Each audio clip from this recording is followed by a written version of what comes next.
Et donc, dans les écrits de Paul, il a un écrit aux Colossiens, le chapitre 1, le verset 15. Chapitre 1, verset 15. Il dit, en parlant de Jésus, « Il est l'image du Dieu invisible, le premier-né de toute la création. » Il est l'image de Dieu invisible, le premier-né de toute la création. Et donc, ils vont te dire que Jésus était présent bien avant Mariam. Il existait bien avant Mariam. Ils vont te dire, d'ailleurs, il y a un autre verset qui dit que Jésus, c'est sa parole, c'est la parole d'Allah. Lorsqu'il dit « Kun », soit. Et donc, il était là dès le début. Comment est-ce que toi, musulman, tu réponds à ça? On répond comment, les frères? Je relis le verset.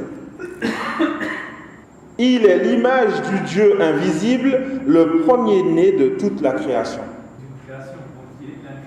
Voilà. Donc déjà, ici, le premier-né, donc il est né.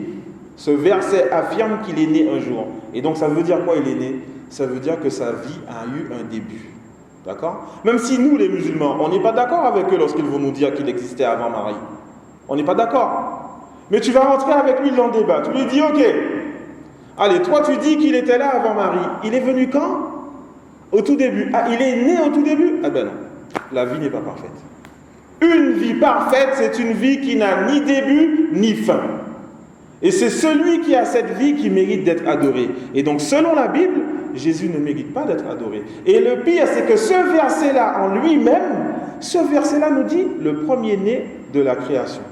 Et donc, Jésus a été créé. Jésus a été créé, il ne mérite pas d'être adoré. Est-ce que c'est compris, les frères?